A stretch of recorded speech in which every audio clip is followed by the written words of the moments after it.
आज की 10 बड़ी खबर। कंबोडिया से एक बड़ी खबर सामने आई है। अब वहां के चावल और काली मिर्च निर्यातकों को अपने उत्पादों की गुणवत्ता जांच के लिए विदेश नहीं जाना पड़ेगा।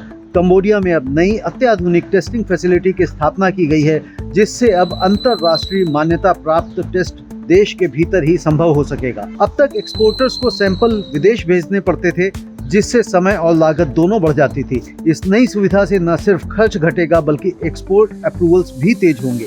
सरकार का मानना है कि इससे छोटे किसानों और प्रोसेसर्स को बड़ा फायदा मिलेगा और कंबोडिया के कृषि उत्पाद वैश्विक बाजार में और प्रतिस्पर्धी बनेंगे। सऊदी अरेबिया ने पाकिस्तान के चावल क्षेत्र में बड़े निवेश में रुचि दिखाई है। उद्देश्य है कारपोरेट फार्मिंग के जरिए लंबे समय तक स्थिर राइस सप्लाई सुनिश्चित करना। पाकिस्तान के वाणिज्य मंत्री और सऊदी अधिकारियों के बीच हुई बातचीत में खेती के आधुनिकीकरण, फूड सिक्योरिटी, मशीनाइजेशन और एक्सपोर्ट लिंक्ड प्रोजेक्ट्स पर चर्चा हुई। संभावना है कि सऊदी फंडिंग से पाकिस्तान में बड़े पैमाने पर आधुनिक धान खेती शुरू होगी, जिससे मिडिल ईस्ट, सेंट्रल एशिया और अफ्रीका जैसे बाजारों में पाकिस्तानी चावल की पहुंच बढ़ सकती है। यह कदम दोनों देशों के बीच राजनीतिक कृषि साझेदारी को नई दिशा दे सकता है। जापान और लाओस ने मिलकर राजधानी वियंतियाने में एक विशेष वर्कशॉप आयोजित की, जहां सैटेलाइट इमेजरी के जरिए धान खेती को बेहतर बनाने पर चर्चा हुई। इस पहल का मकसद है खेतों की सटीक मैपिंग, बुआई क्षेत्र की पहचान और कृषि योजना को मजबूत करना। जापान के कृषि मंत्रालय के सहयोग से चल रही यह परियोजना लागत घटाने, डेटा कलेक्शन सुधारने और एशियान देशों में स्मार्ट फार्मिंग को बढ़ावा देने की दिशा में एक अहम कदम माना जा रहा है। भविष्य में यह मॉडल पूरे दक्षिण पूर्व एशिया में लागू किया जा सकता है।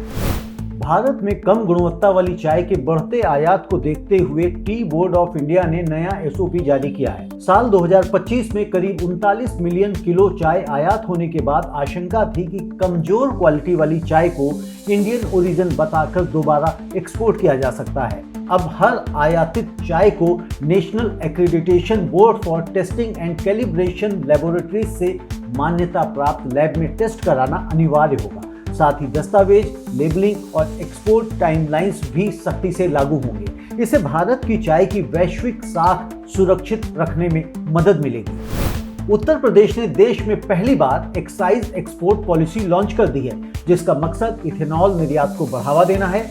नई नीति के तहत उद्योगों को इंसेंटिव, आसान प्रक्रियाएं और तेज क्लियरेंस मिलेगा। इससे स्थानीय उत्पादन बढ़ेगा, रोजगार पैदा होगा और यूपी भारत के बायोफ्यूल एक्सपोर्ट हब के रूप में उभर सकता है। सरकार का मानना है कि यह नीति ग्रामीण अर्थव्यवस्था को नई ऊर्जा देगी। हुंडई मोटर इंडिया अपने निर्यात विस्तार की योजना बना रही है, लेकिन इसमें पॉलिसी अनिश्चितता, ट्रेड एग्रीमेंट्स पर निर्भरता और प्रतिस्पर्धा जैसी चुनौतियां सामने आ रही हैं। कंपनी के एमडी और सीईओ तरुण गर्ग के अनुसार लंबी अवधि की एक्सपोर्ट सक्सेस के लिए स्थिर सरकारी समर्थन और मजबूत लोकल सप्लाई चेन बहुत जरूरी है। वैश्विक व्यापार में बदलाव के बीच ऑटो सेक्टर के लिए यह एक अहम परीक्षा मानी जा रही है। रशिया ने 2025 में पहली बार नॉर्थ कोरिया को बियर और तंबाकू निर्यात किया है। आंकड़ों के मुताबिक बियर करीब $20,000 और तंबाकू लगभग $7 लाख का रहा। यह दोनों देशों के बीच बढ़ते कारोबारी रिश्तों का संकेत है। पहले ही पोर्क जैसे उत्पादों का व्यापार बढ़ चुका है और अब यह नया अध्याय जुड़ गया है।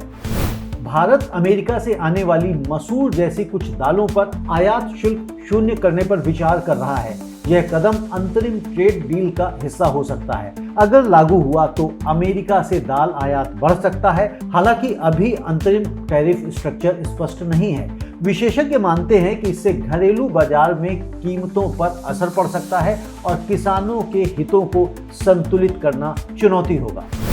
Bihar state organic farming mission के तहत किसानों को वर्मी कंपोस्ट, बायोगैस और बड़े कॉमर्शियल यूनिट्स के लिए आकर्षक सब्सिडी दी जा रही है। छोटे यूनिट पर 5,000 से लेकर बड़े कॉमर्शियल प्रोजेक्ट पर 20 लाख तक सहायता उपलब्ध है। आवेदन ऑनलाइन और first come first serve basis पर हो रहे हैं।